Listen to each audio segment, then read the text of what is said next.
अगर आप यूएस में पढ़ रहे हैं, काम कर रहे हैं या लंबे समय से ग्रीन कार्ड का कोई स्टेबल रास्ता ढूंढ रहे हैं तो EB-5 आपके लिए एक जाना पहचाना नाम होगा। लेकिन अब EB-5 को लेकर जो सबसे बड़ा प्रैक्टिकल सवाल इंडियन फैमिलीज के सामने आता है वो ये है कि क्या पूरे $8 लाख एक साथ भेजना जरूरी है।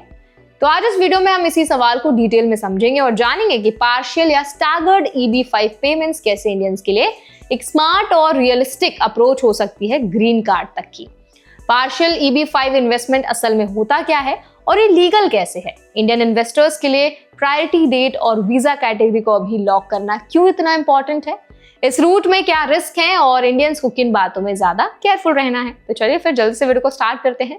हाय, मेरा नाम है वर्षा दुबे और आप मुझे देख रहे हैं NBT टेक एड पर। देखिए, सबसे पहले समझते हैं पार्शियल या स्टैगर्ड EB-5 इन्वेस्टमेंट का मतलब।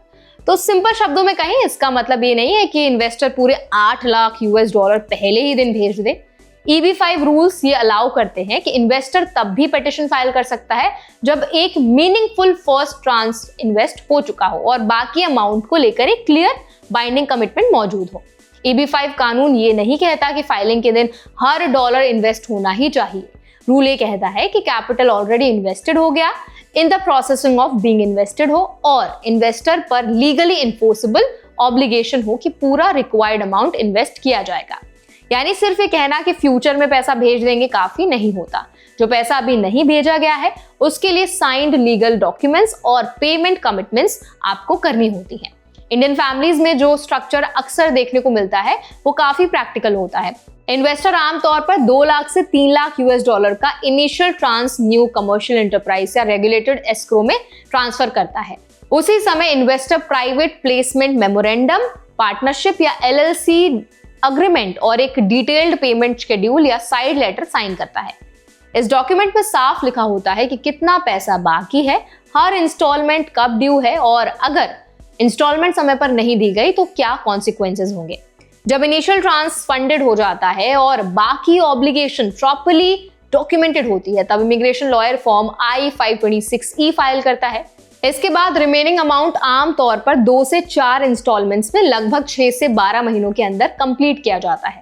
हर इंस्टॉलमेंट के लिए सोर्स ऑफ फंड्स और पाथ ऑफ फंड्स डॉक्यूमेंटेशन भी तैयार की जाती है ताकि जरूरत पड़ने पर USCIS को दिखाया जा सके। इंडियन इन्वेस्टर्स के लिए स्ट्रक्चर इसीलिए यूजफुल है क्योंकि ये लिबरलाइज्ड रेमिटेंस स्कीम यानी LRS लिमिट और इंडियन बैंकिंग रियल्टीज के हिसाब से डिजाइन किया जाता है। प्रॉपर्टी सेल, बिजनेस एग्जिट या फैमिली गिफ्ट्स जैसे स्टेप्स को टाइम लगता है और स्टैगर्ड पेमेंट्स इस प्रोसेस को लीगली मैनेजेबल बनाते हैं। अब बात करते हैं उस वजह की जिसकी वजह से इंडियन इन्वेस्टर्स के लिए टाइमिंग इतनी क्रिटिकल हो चुकी है।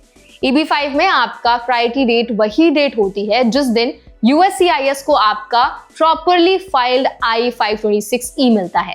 ये डेट 2 बहुत इंपॉर्टेंट चीजें फिक्स कर देती है। पहला, EB-5 क्यू में आपकी जगह। दूसरा, वो वीजा कैटेगरी जिसके अंडर आपने फाइल किया है, जैसे rural reserved, high unemployment reserved या फिर अनरिजर्व्ड कैटेगरी।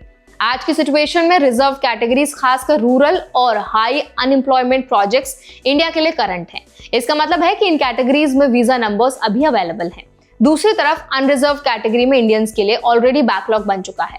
अगर कोई इंडियन इन्वेस्टर रिजर्व्ड प्रोजेक्ट में फाइल करता है और वो US में वैलिड स्टेटस में है जैसे F1 या H1B, तो कई केसेस में वो EB-5 पिटिशन के साथ एडजस्टमेंट ऑफ स्टेटस भी फाइल कर सकता है। इससे उसे वर्क परमिट और ट्रैवल डॉक्यूमेंट मिल सकता है। वो ऑथराइज स्टे में रह सकता है जब तक EB-5 प्रोसेस चलता है।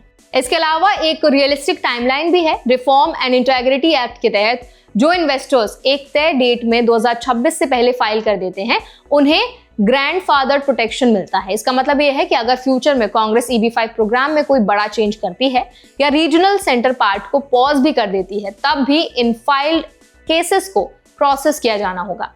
इंडियन फैमिलीज खासकर जिनके बच्चे US में पढ़ रहे हैं या काम कर रहे हैं उनके लिए विंडो बहुत वैल्यूएबल है। प्रॉब्लम यह है कि ज्यादातर इंडियन लीगली एक साथ $8 लाख जो है वो रेमिटेंस नहीं कर सकते। ऐसे में स्टैगर्ड EB-5 स्ट्रक्चर ये वही रास्ता बनता है जिससे वो अभी फाइल करके कैटेगरी और प्रायोरिटी डेट लॉक कर सकते हैं और बाकी इन्वेस्टमेंट बाद में कंप्लीट कर सकते हैं।